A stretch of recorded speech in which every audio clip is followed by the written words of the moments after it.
नमस्कार, आप देख रहे हैं वीआईपी गुरुकुल। आज का जो हमारा टॉपिक है वो आपका डेरिवेशन बेस्ड और इक्वेशन बेस्ड टॉपिक है और टॉपिक का नाम है थर्मोडायनेमिक्स रिलेशन। इससे आपके एक एक नंबर के डायरेक्ट रिलेशंस आते हैं जो कि आपको याद रखने होते हैं। तो आइए शुरू करते हैं इस टॉपिक को। टॉपिक का नाम है आपका थर्मोडायनेमिक्स रिलेशंस। थर्मोडायनेमिक रिलेशंस की अगर मैं बात करूं तो सबसे पहले हम जिसकी बात करेंगे वो आपके मैक्सवेल इक्वेशंस हैं। देखिए, मैक्सवेल की आपकी 4 इक्वेशन है, ठीक है। मैक्सवेल इक्वेशंस, तो हम उन चारों इक्वेशंस को देखेंगे। मैक्सवेल की चारों इक्वेशन किस तरीके से हैं, तो आइए शुरू करते हैं। सबसे पहले मैक्सवेल इक्वेशंस से।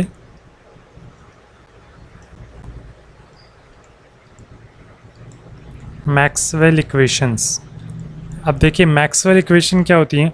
मैक्सवेल इक्वेशन की बात करें, पहली मैक्सवेल इक्वेशंस आपकी पहली मैक्सवेल इक्वेशन की बात करेंगे तो यह निकलेगी आपकी TdS is equal to du plus PdV। ये इक्वेशन हम बहुत सी जगह पर यूज़ करते हैं, फर्स्ट लॉ से आई है, ठीक है। और यहाँ पर इसको क्या लिख सकते हैं हम, du is equal to TdS minus क्या आएगा PdV लिख सकते हैं, ठीक है। हमने मैथमेटिकल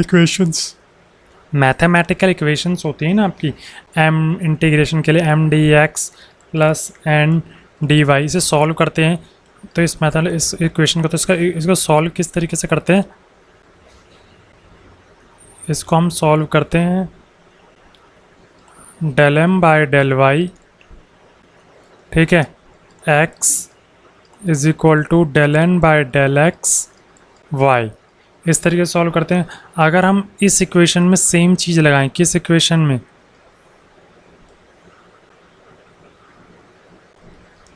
इस इक्वेशन में, तो जो आपकी मैक्सवेल की फर्स्ट इक्वेशन निकलेगी वो होगी आपकी del t by del v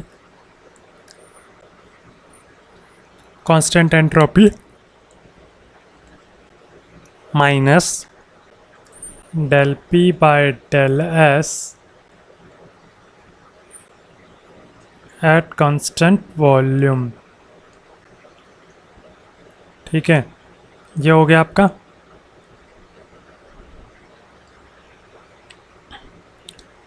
ठीक है, ये इस तरह से आपकी मैक्सवेल इक्वेशन आएगी। मैक्सवेल इक्वेशन आपकी यहाँ से आएगी, ठीक। अब आपको करना क्या है, ये आपकी फर्स्ट इक्वेशन हो गई, मैक्सवेल की फर्स्ट इक्वेशन आपकी ये हो गई। अब मैक्सवेल की सेकंड इक्वेशन की बात करेंगे हम।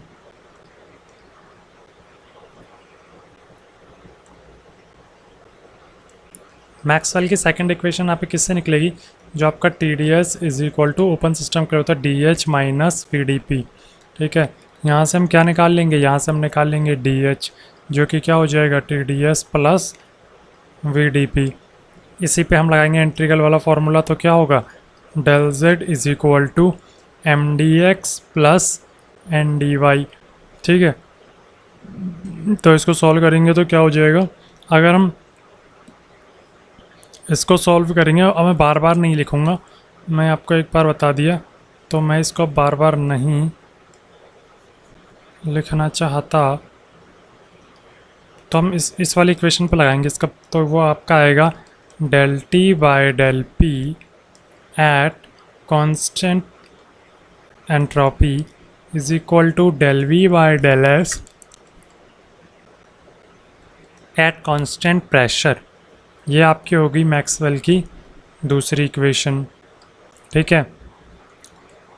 इसके बाद अगर मैक्सवेल की तीसरी इक्वेशन की बात करें तो मैक्सवेल की थर्ड इक्वेशन आपका होगा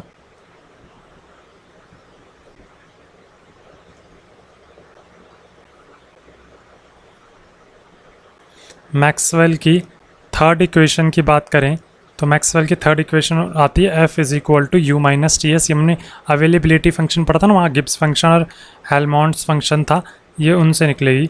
तो अगर हम इसको सॉल्व करते थे तो सॉल्व करके आपको याद होगा हम यहाँ तक पहुँच गए थे, d F is equal to minus P d V minus S d T. ठीक है, इसको इस पर अगर हम वो लगाएंगे कौन सी equation, d z is equal to m d x plus n d y, अगर हम ये लगाते हैं तो हम लास्ट में पहुँचेंगे कहाँ पर, del P by del T at constant volume, ठीक है, is equal to del S by del V at constant temperature. तो ये आपकी हो गई मैक्सवेल की तीसरी इक्वेशन। ठीक, इसके बाद अगर हम मैक्सवेल की चौथी इक्वेशन की बात करें तो फोर्थ इक्वेशन के लिए आपका आएगा G is equal to H minus T S. ठीक है, इसका मतलब इसको सॉल्व करने का हमने बताया था d G is equal to क्या आएगा, V d P minus S d T.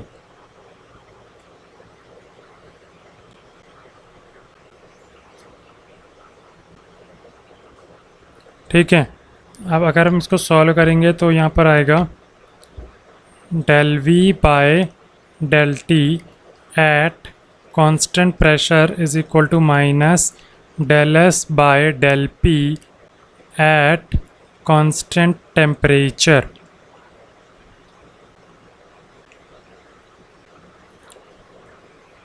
ठीक है, ये आपकी इक्वेशन हो गई फोर्थ। अब देखिए हम चारों इक्वेशंस को किस तरीके से याद रखेंगे। ठीक है, चार आपसे पूछी जाएंगी चारों इक्वेशन। ठीक है, तो आप उनको कैसे याद रखेंगे उसकी एक ट्रिक बता देता हूँ मैं। आप उस ट्रिक को अप्लाई करके याद रख सकते हैं। तो आइए देखते हैं। आपको एक वर्ड याद रखना है, त प स वी, और नीचे क्या आएगा, त प स वी। ये आपको याद रखना है। अब आप देखिए चार इक्वेशंस हैं, 1 2 3 4। ठीक है, इन चार बॉक्सेस में चार इक्वेशंस की ट्रिक बताएंगे हम। और वेरीफाई करने के लिए एक इक्वेशन ऊपर है तो आप समझ जाओगे कैसे लिखना है। देखो, सबसे पहले आप क्या करोगे, हर एक में ऐसे कॉलम लगा लोगे।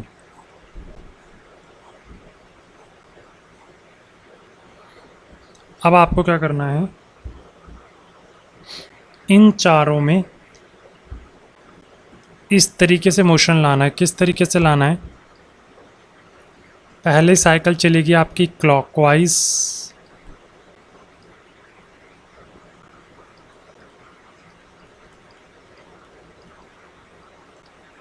फिर साइकिल चलेगी आपकी एंटी क्लॉकवाइज, फिर साइकिल चलेगी आपकी क्लॉकवाइज, फिर साइकिल चलेगी आपकी एंटी क्लॉकवाइज। मतलब clockwise anti clockwise, clockwise anti clockwise. अब आप उस सबसे पहले फर्स्ट क्वाड्रेंट, ठीक है, और उसके बाद ये फर्स्ट सेकंड थर्ड फोर्थ, तो आपको सेकंड और थर्ड क्वाड्रेंट से शुरू करना है हमेशा। तो पहले आप क्या करेंगे, सेकंड क्वाड्रेंट से शुरू करेंगे। कैसे, त, ठीक है, प स वी। ठीक है, उसके बाद मैंने कहा था आप पहले सेकंड से करेंगे, त प स वी। आपको क्या करना होता है, साइकिल कंप्लीट करनी होती है। ठीक है, ये आपकी ये वाली साइकिल और ये वाली है साइकिल, आपको साइकिल कंप्लीट करनी होती है। अब आप अगली आपने एक बार कर ली किस क्वाड्रेंट से कंप्लीट, सेकंड से, आप थर्ड से करेंगे, त प स वी। यहाँ से त प स वी। आप देखो आपको करना क्या होता है, यहाँ पर डेल लगाना, del V by del T is equal to, हाँ साइन का याद रखना, साइन आपको ऐसे करना है minus plus plus minus sign. ठीक है, अब इसको कैसे लिखोगे, देखो यहाँ देखो आप, del V by del T और del S by del P minus का साइन बाहर। ठीक है, और वो क्या होगा, अगर टी अंदर तो पी बाहर होगा, पी अंदर है तो उसका अपोजिट वाला टी बाहर होगा। तो इस तरीके से आपको इक्वेशन याद रखनी है, आप इससे याद रख पाएंगे तपस्वी से। ठीक है, इसके बाद अगर हम बात करें आपकी, तो यहाँ पर आती हैं आपकी टी डी एस इक्वेशंस। ठीक है, टी डी एस इक्वेशंस आपको किस तरीके से लिखनी है वो मैं आपको बता देता हूँ। डेरिवेशन नहीं बताऊँगा, सिर्फ रिमाइंड कैसे करनी है वो बताऊँगा, क्योंकि डेरिवेशन 1 मार्क्स में आएगी नहीं। ठीक है, तो टी डी एस इक्वेशंस आपकी दो तरीके की टी डी एस इक्वेशन होती है। एक आपकी होती है फर्स्ट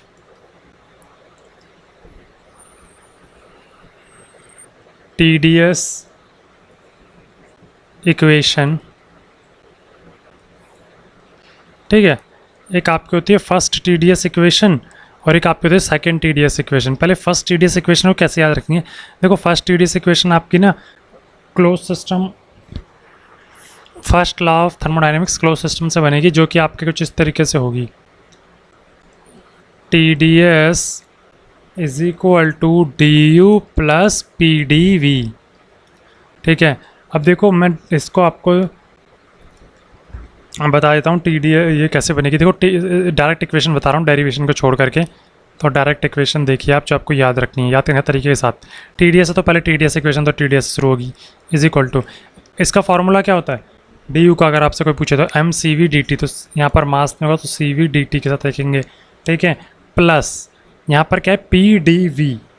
ठीक है, तो आप पी डी वी तो ऐसे लिख दो।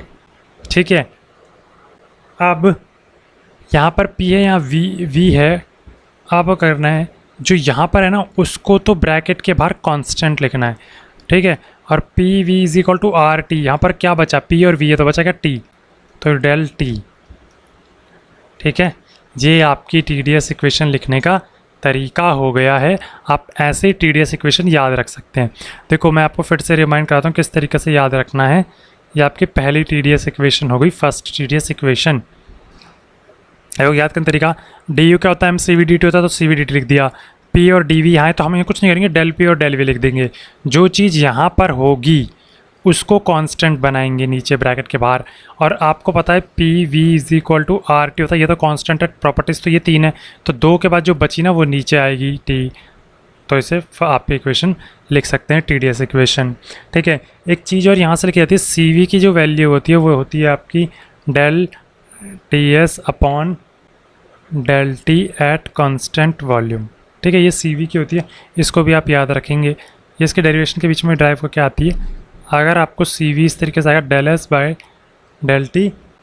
ठीक है, ये वैसे आया कैसे है, अगर मान लो मैं इसको 0 कर देता हूँ तो इसको m C V d T लिखूँगा, ऐसे टी डी एस लिखूँगा। ठीक है, अब अगर मैं यूनिट मास लिखता हूँ तो सी वी क्या हो जाएगा, D T by D S eight constant volume. तो ये 0 हुआ होगा, तो यहाँ से आपका सी वी की टर्म भी आती है। ये तो होगा आपका first T D S equation. अब हम बात करेंगे सेकंड टी डी एस। देखो इसी तरीके से second T D S equation भी लिखी जाती है। Second T D S equation की बात करें तो second T D S equation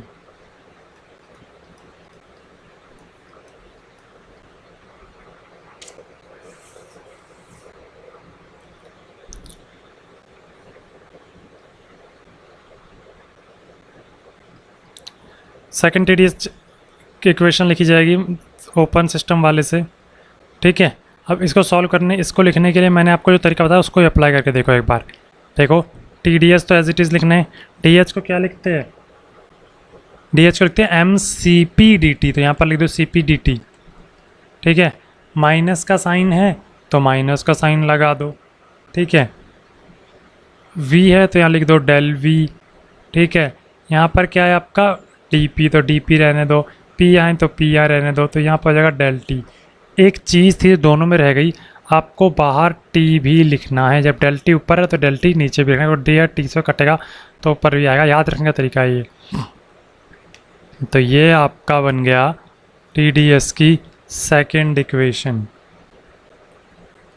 और इसी से अगर सी पी की वैल्यू निकालें तो सी पी की वैल्यू आएगी T D S upon D T at constant pressure. ये भी आप याद रखोगे। अच्छा, पीछे वाले में गड़बड़ हो गई, यहाँ पर टी और आएगा।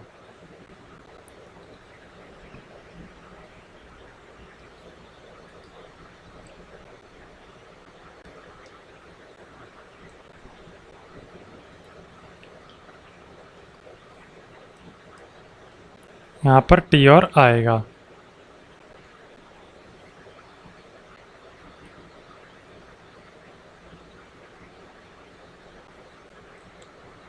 ठीक है, तो इस तरीके से आप TDS की दोनों इक्वेशंस को याद रख सकते हो।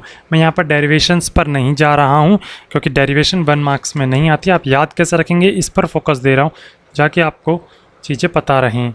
अब आपकी टर्म आती है, हाँ अगर कोई डेरिवेशन यूज़ होगी, वो सॉरी डेफिनेशन आएगी तो मैं वो आपको बता दूँगा। ठीक है,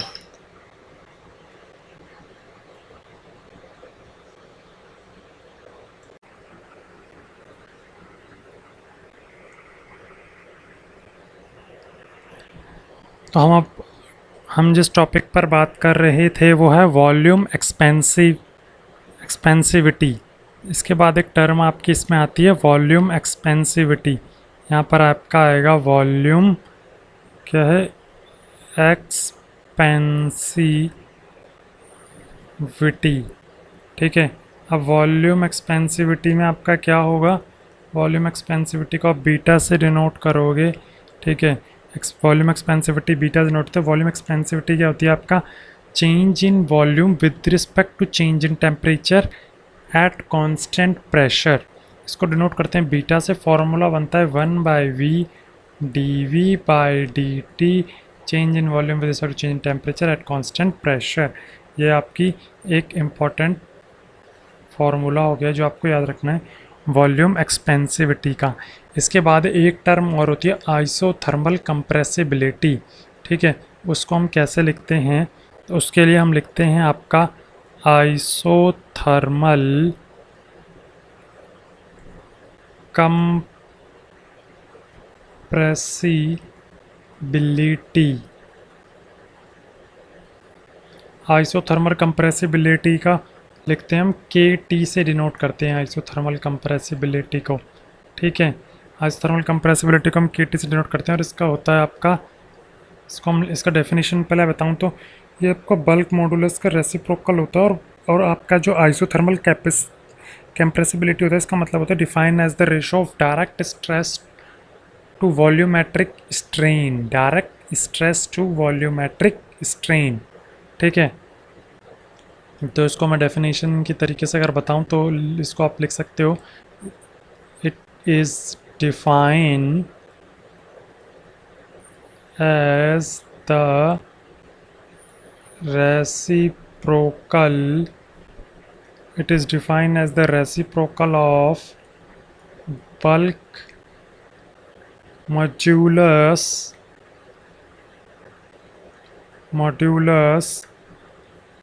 is defined as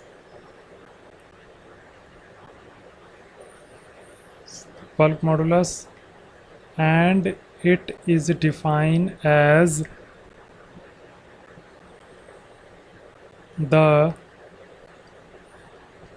ratio of direct stress to volumetric strain। ठीक है, अब इसको अगर हम सॉल्व करेंगे तो हमारा जो निकल के आएगा वो फॉर्मूला वो कुछ इस तरीके से निकल के आएगा।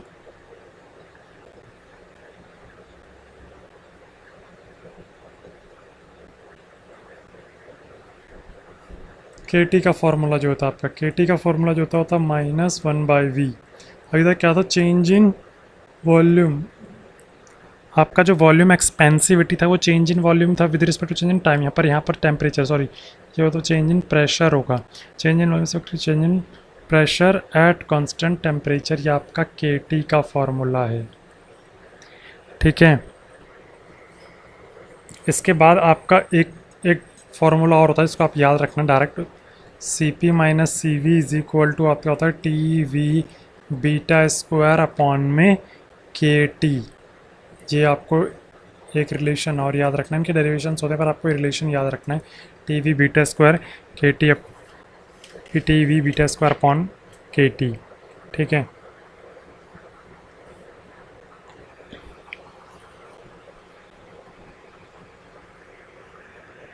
इसके बाद हम एक टर्म पढ़ते हैं जिसको बोलते हैं जूल थॉमसन कॉफिशिएंट। ठीक है, अब जूल थॉमसन कॉफिशिएंट क्या होता है, और इसी के बाद हम पढ़ेंगे इन्वर्जन कर्व। ठीक है, तो जूल थॉमसन कॉफिशिएंट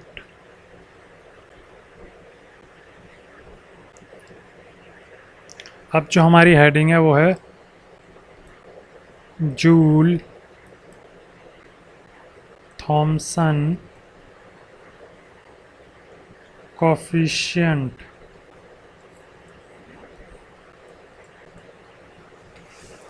इसको हम एक नाम और देते हैं, joule kelvin effect.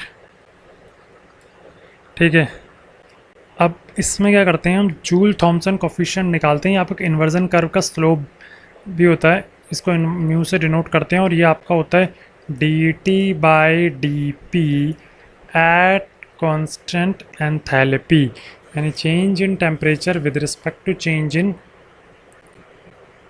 Pressure at constant enthalpy. ठीक है,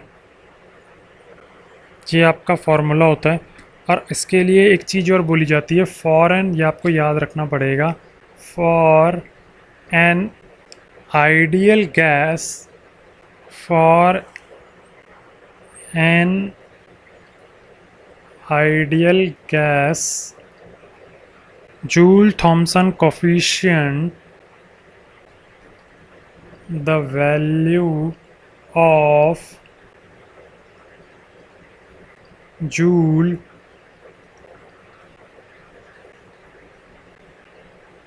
Thomson coefficient,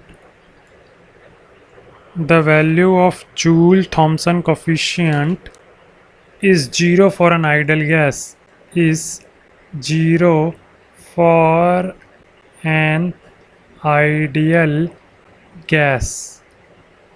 For an ideal gas the value of Joule Thomson coefficient is 0। सिर्फ बार बार नहीं लिखना है।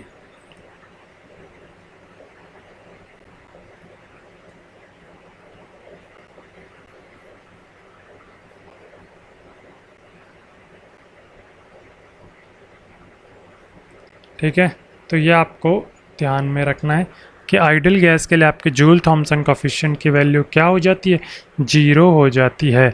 इसका मतलब आप इस म्यू जे की वैल्यू को क्या लिख देते हैं, 0 for an ideal gas.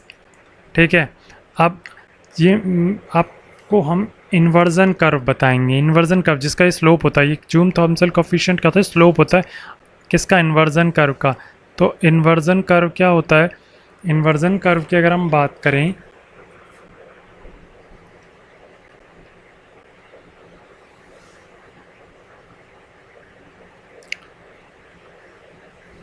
Inversion curve, inversion curve की बात करें तो इन्वर्जन कर्व आपका बनता है टी और पी के बीच में। ठीक है, ये आपका टी और पी के बीच में बनता है। ठीक, जो कि आपका कुछ इस तरीके से होता है।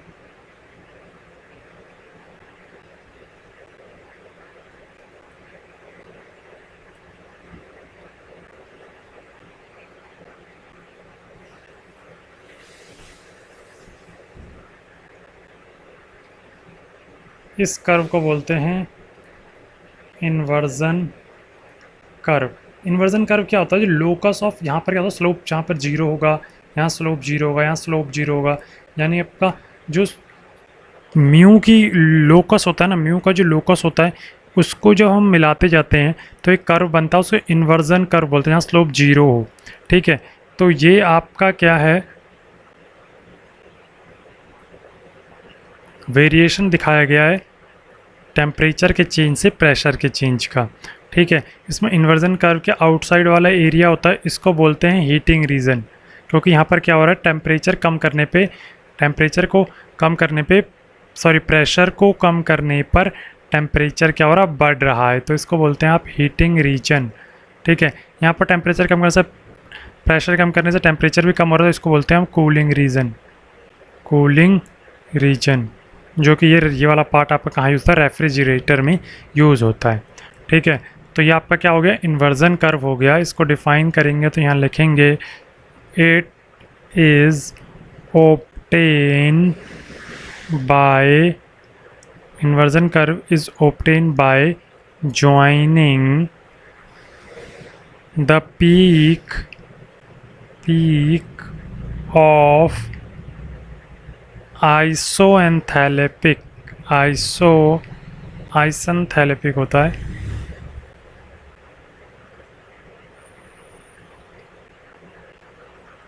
isenthalpic curves on TP plot. ठीक है, तो अगर आपका आइसोएंथैल्पिक इनके सभी पीक्स को अगर हम मिलाते जाएं, सभी इन पीक्स का लोकस, हर लो के पॉइंट को लोकस को मिलाते जाएं, जो कर्व बनेगा उसे इन्वर्जन कर्व बोलेंगे। ठीक है, आउटसाइड द इन्वर्जन कर्व क्या होगा, हीटिंग रीजन होगा। ऐसा क्यों, क्योंकि प्रेशर कम करने से टेम्परेचर बढ़ रहा है। और inside the inversion curve cooling region होगा, टेम्परेचर के कम करने से प्रेशर कम करने से टेम्परेचर भी कम हो रहा है। अगर हम स्लोप की बात करें तो आप इसको इस तरीके से याद रख सकते हो, कैसे कि आपका हीटिंग रीजन में आपका कौन सा स्लोप होता है, हीटिंग रीजन की बात करूं मैं, हीटिंग रीजन में आपके म्यू की वैल्यू क्या होती है, यानी कि स्लोप क्या होता है, नेगेटिव होता है। ठीक है, ये क्या है, स्लोप। ठीक है, और कूलिंग रीजन में यही स्लोप क्या हो जाएगा, पॉजिटिव हो जाएगा। कूलिंग रीजन में क्या हो जाएगा, म्यू जी, ये आपका क्या हो जाएगा, पॉजिटिव हो जाएगा। और ये क्या है, स्लोप। तो स्लोप क्या होता है, कूलिंग रीजन में पॉजिटिव होता है, ये आपको याद रखना है। ठीक है, ये बातें हुई इन्वर्जन कर्व की, जो आपको पता होनी चाहिए। अब एक आता है एक टॉपिक, जो आपका लास्ट टॉपिक है, वो है आपका क्लॉसियस-कैप्रियन इक्वेशन। ठीक है, जो आपका लास्ट टॉपिक है वो है क्लॉसियस-कैप्रियन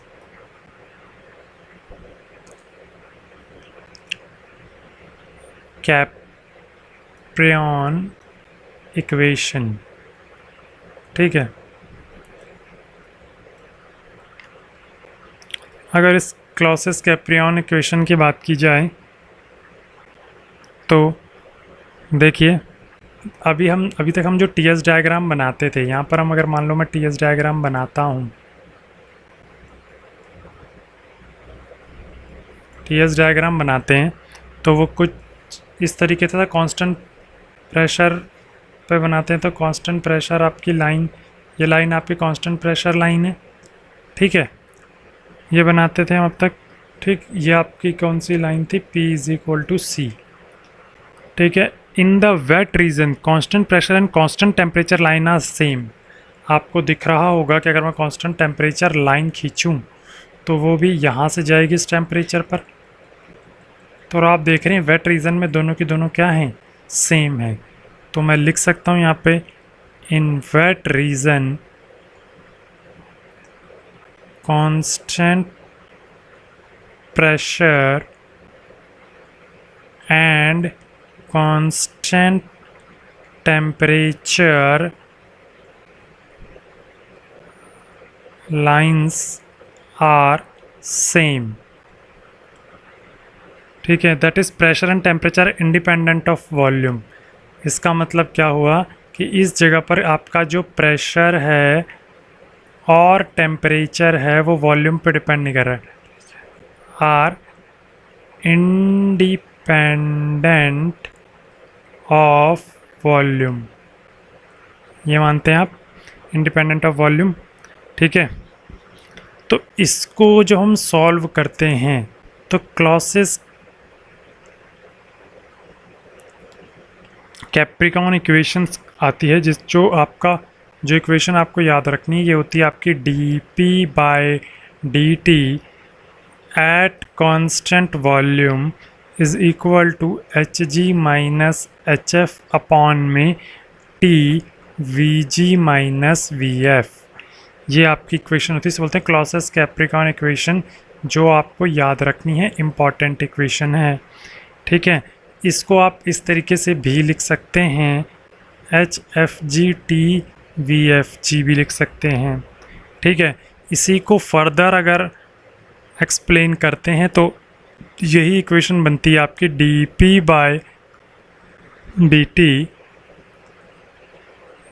eight constant T is equal to P pressure into latent heat upon में R T स्केयर। ठीक है, तो ये दोनों इक्वेशंस आपकी क्या हैं, क्लॉसियस कैप्रिकॉन इक्वेशन है। एक कभी कभी इनसे क्वेश्चन पूछ लिया जाता है, क्लॉसियस न्यूमेरिकल आता है तो एक तरह की इक्वेशन और बनती है। मान लो आपको टेम्परेचर दे रखे हैं दो प्रेशर दे रखे हैं, तो आपको किस तरीके से करना है, तो वो इक्वेशन आपकी होती है ln P2 upon P1 is equal to LH R bracket में 1 माइनस T2 प्लस 1/T1। ये उसी से आई है, उसको अगर इंटीग्रेट करोगे तो अगर P2 P1 और P1 P2 दे रखा और T2 दे रखा, T1 निकालना है या कोई एक टर्म निकालना है तो आप इस फॉर्मूले से निकाल सकते हो। ये भी क्लॉसियस कैप्रिकॉन इक्वेशन से आया है। ठीक है, इसी के साथ आपका थर्मोडायनेमिक्स का बेसिक्स जो है वो कंप्लीट हुआ। अब इसके बाद हम अगले वीडियो से आपको क्वेश्चंस करवाएंगे और क्वेश्चंस के साथ रिवीजन भी होंगी, इसलिए इसके लिए तब तक के लिए आप हमारे चैनल को सब्सक्राइब करें, लाइक करें, शेयर करें और वीडियो कैसी लगी ये हमें कमेंट्स में बताएं। तब तक के लिए धन्यवाद। Thank you for watching this video.